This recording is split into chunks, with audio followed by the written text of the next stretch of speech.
ओम श्री साईनाथाय नमः। ओम श्री साईनाथाय नमः। ओम श्री साईनाथाय नमः। सभी साईं भक्तों को मेरा नमस्कार। साथियों, कथा प्रारंभ करते हैं। जैसा कि पिछले भाग में आपको सुनाया था कि बाबा रूपी बच्चा बाबा का अपनी योग माया द्वारा तैयार किया हुआ बच्चा चंपा के घर में रहने चला गया। अब जो कि चंपा की सास को बर्दाश्त नहीं हो रहा, वो तरह तरह के हथकंडे अपना रही है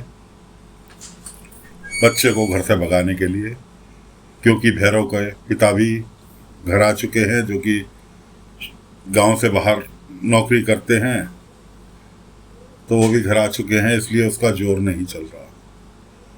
अब उसने, चंपा की सास ने और उनकी बहन यानी भैरव की मौसी, दोनों ने मिलकर परपंच रचा कि दूर गांव से किसी को पैसे देकर पति पत्नी को बुला लिया कि जी हमारा बच्चा है।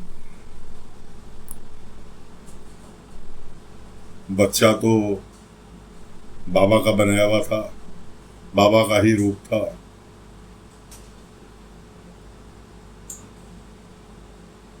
बच्चा कहने लगा ये मेरे आई बाबा नहीं है। और वो तरह तरह के प्रपोजल देने लगे, ये हमारा बच्चा है, हर घर से लड़के आया था और इसलिए भाग आया था। इतने में बाबा पहुंच जाते हैं। बाबा, अब जो चीज़ बाबा ने बनाई हो और उसके ऊपर कोई अपना हक जताए तो बाबा को तो पहुंचना ही था। बाबा पहुंच जाते हैं। बाबा उनसे, पति पत्नी से कहते हैं कोई तो पहचान होगी, कोई तो सबूत होगा।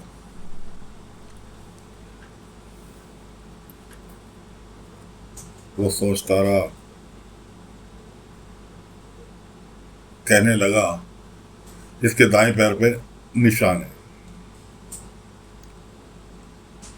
बच्चे के वास्तव में दाएं पैर पे निशान था, जो कि चंपा की सास ने देखा था और निशानी तक बता दी थी उन्हें कि ऐसे ऐसे बच्चे। बाबा ने कहा अच्छा। बच्चे से कहा जरा अपना दायां पैर उठाओ। बाबा की बच्चे की निगाह मिली, निशान पैर पे से गायब। कहने लगा नहीं नहीं, दाएं पैर पे नहीं, बाएं पैर पे है। बाएं पैर पे नहीं, दाएं पैर पे। इस तरह से उसने दोनों पैर। बाबा ने कहा और कोई साक्ष्य?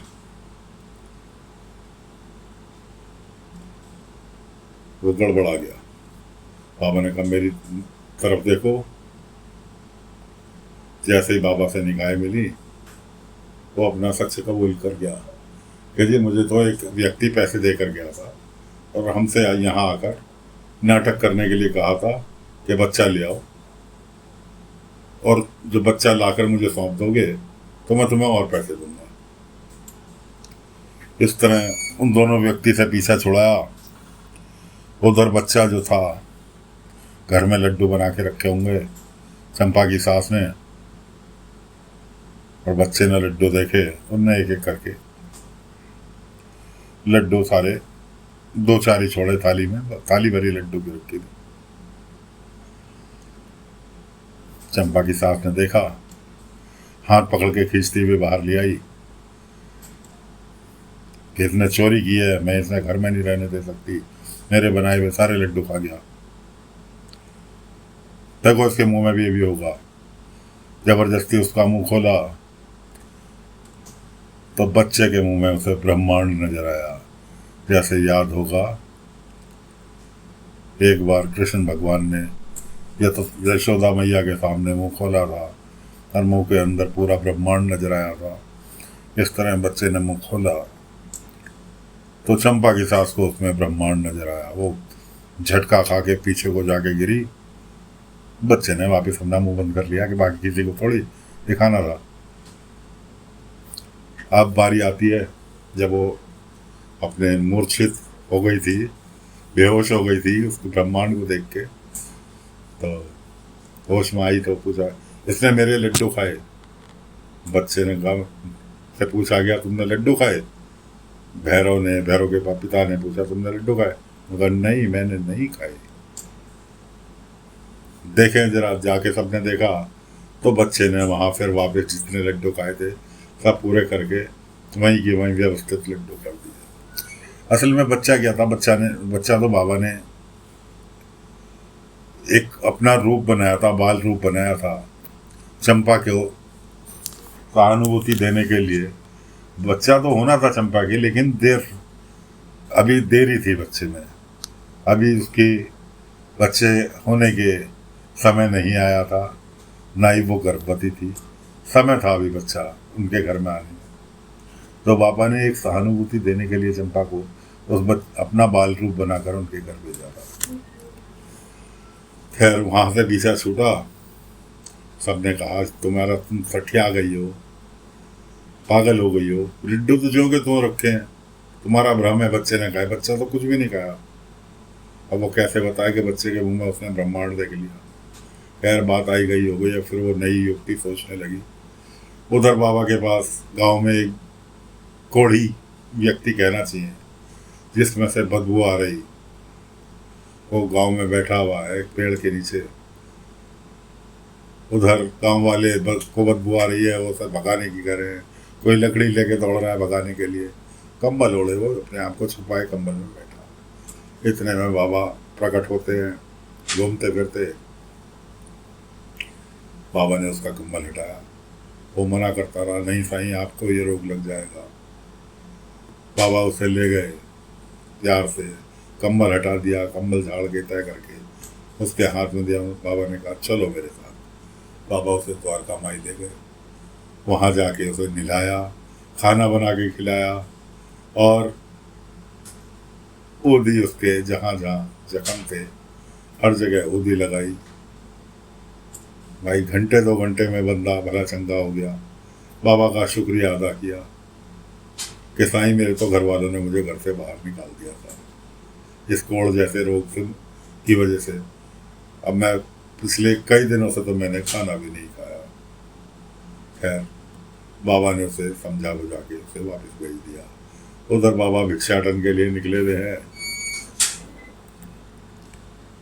किसी घर में भिक्षा के लिए गए,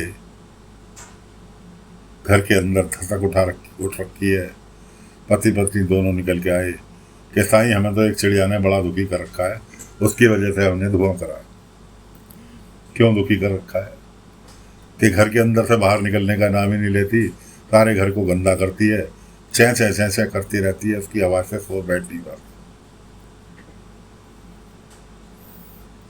बाबा ने कहा देखें, वो चिड़िया चैं चैं कर रही थी घर में बैठ के उसके, और वो कोई लठिया डंडा लेके कोई चिमटा लेके उसे भगाने के लिए। बाबा ने कहा तुम्हारे घर में ही क्यों बैठी है, इसकी क्या दुश्मनी है तुम्हारे से? कुछ भी नहीं साईं, पता नहीं हम भगाते भगाते थक गए, भागती नहीं। बाबा ने चिड़िया को पुचकारा, चिड़िया उनकी हथेली पे आके बैठ गई। चिड़िया ने अपनी चींची चींची करके कहा, बाबा ने कहा कुछ तो है तुम्हारे घर में इसका, जिसकी वजह से ये तुम्हारे घर नहीं छोड़ रही। कुछ नहीं है साईं। वहीं एक नीचे बक्सा रखा था। इस बक्से में क्या है? बाबा ने पूछा इस बक्से में क्या है? कि साईं घर सर्दियों के कपड़े हैं। जबकि बाबा तो दिमाग तक पढ़ लिया करते थे, तो बक्सा पढ़ना तो बहुत बड़ी बात है, बहुत छोटी सी बात।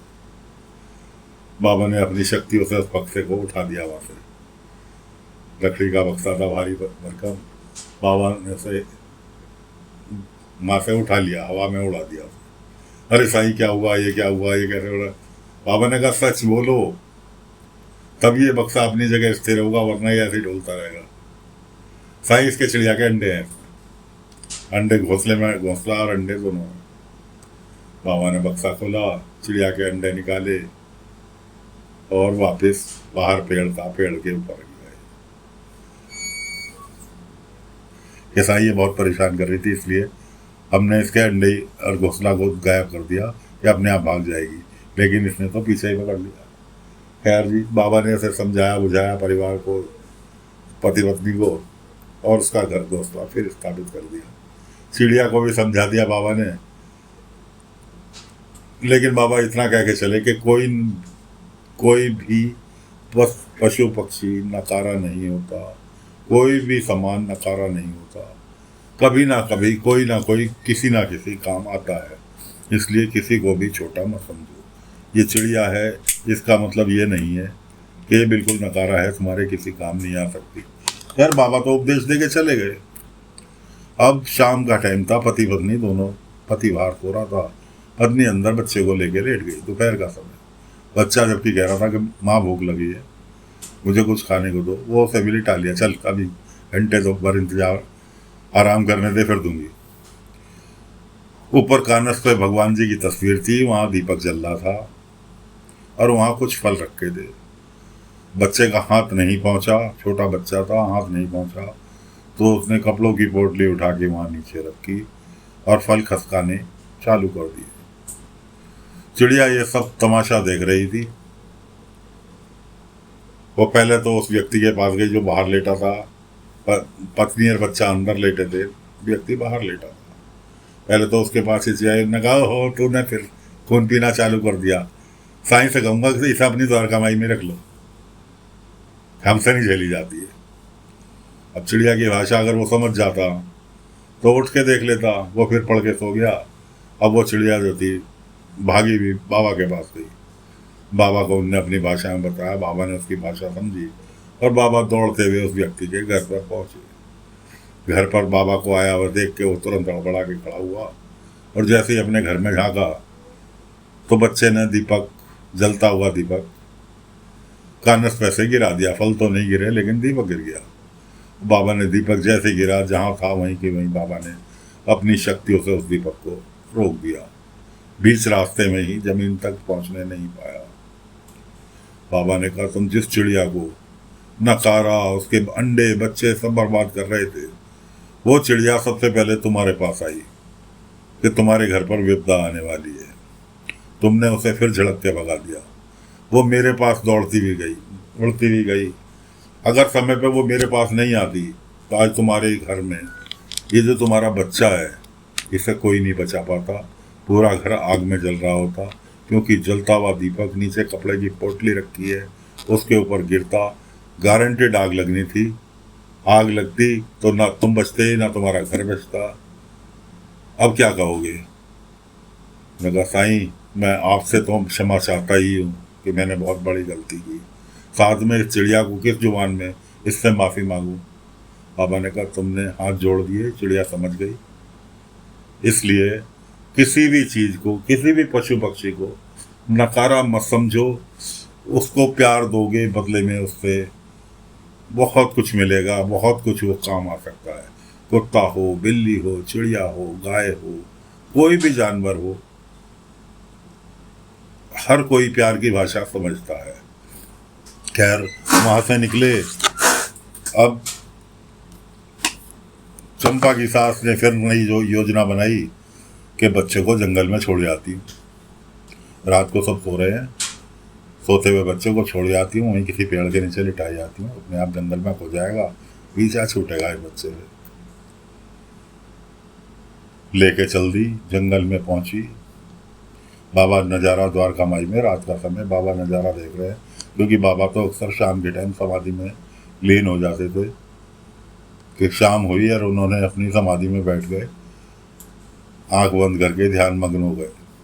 उन्होंने देखा, अच्छा बच्चे के ऊपर ऐसी,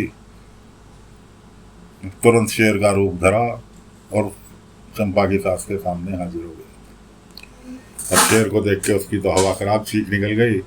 बच्चा जो सो रहा था वो भी जग गया। बाबा ने उसे उठाया, बच्चे को, और बच्चा आके चंपा की सास के आगे खड़ा हो गया शेर के सामने कि ये मेरी अज्जी हैं, इन्हें कुछ नहीं कहना। अज्जी मतलब दादी। ये मेरी अज्जी हैं, इन्हें कुछ मत कहना, ये मुझे बहुत प्यार करती हैं। देखो मुझे घुमाने के लिए कहाँ तक ले आई। बाबा वहाँ स्वयं प्रकट हुए। बाबा ने शेर को इशारा किया, शेर ने बाबा को सिर झुकाया, बाबा के चरणों में सिर झुकाया शेर ने, और बच्चे को प्यार करके वापस लौट लिया। अब बच्चे को लेके इसकी सास आई और जैसे आई थी, जैसे लेकर गई थी सोते हुए, वैसे ही उसको सुला दिया। अब सुबह को ये दास्तान दिन निकला। दिन में दास्तान अपनी बहन को बताई। बहन यकीन करने के लिए तैयार नहीं। इधर वो बालक चंपा को कहानी सुना रहा कि ऐसे ऐसे जंगल में शेर आया और मैंने, अज्जी मेरे साथ थी और मैंने शेर से कहा ये मेरी अज्जी है, इसलिए इनको कुछ नहीं कहना, जाओ अपने घर। चंपा मजे में उसकी बात सुन रही कि कहानी गढ़ के सुना रहा है मुझे कि भला ऐसा भी कोई हो सकता है, तो सुबह तक सो रहा था। अब पानी लेने के लिए चंपा की सास गई हुई थी। सास और उसकी बहन, चंपा की मौसिया सास, दोनों गई हुई थी और उनने सुन लिया। उनने कहा ले भाई, जो मैं कह रही थी मेरा भी सपना नहीं था, यह हकीकत थी। लेकिन अच्छा है चंपा को विश्वास नहीं हो रहा इसकी बात पर, और उनने आके उसे बड़े प्यार दुलार से, कहने का मतलब यह है कि चंपा की सास के मन में भी उस बच्चे के लिए सहानुभूति जाग गई या बाबा ने जगा दी बच्चे के द्वारा। जो उसके मन में नफरत भरी हुई थी बच्चे के प्रति, वो बाबा ने नफरत को प्यार में तब्दील कर दिया। तो साथियों, कथा को फिलहाल विराम देते हैं। बाबा अपने द्वारकामाई में बैठे हुए हैं, ध्यान मुद्रा में। हो सकता है आपके पास आ जाएं, क्योंकि बाबा के रूपों का कुछ नहीं, बाबा के तो अनेकों रूप, किस रूप में आपके पास आ जाएं, किसका कष्ट दूर करने आ जाए। तो फिलहाल कथा को विराम देते हैं। ओम साई राम, ओम साई राम, ओम साई राम, ओम साई राम, ओम साई।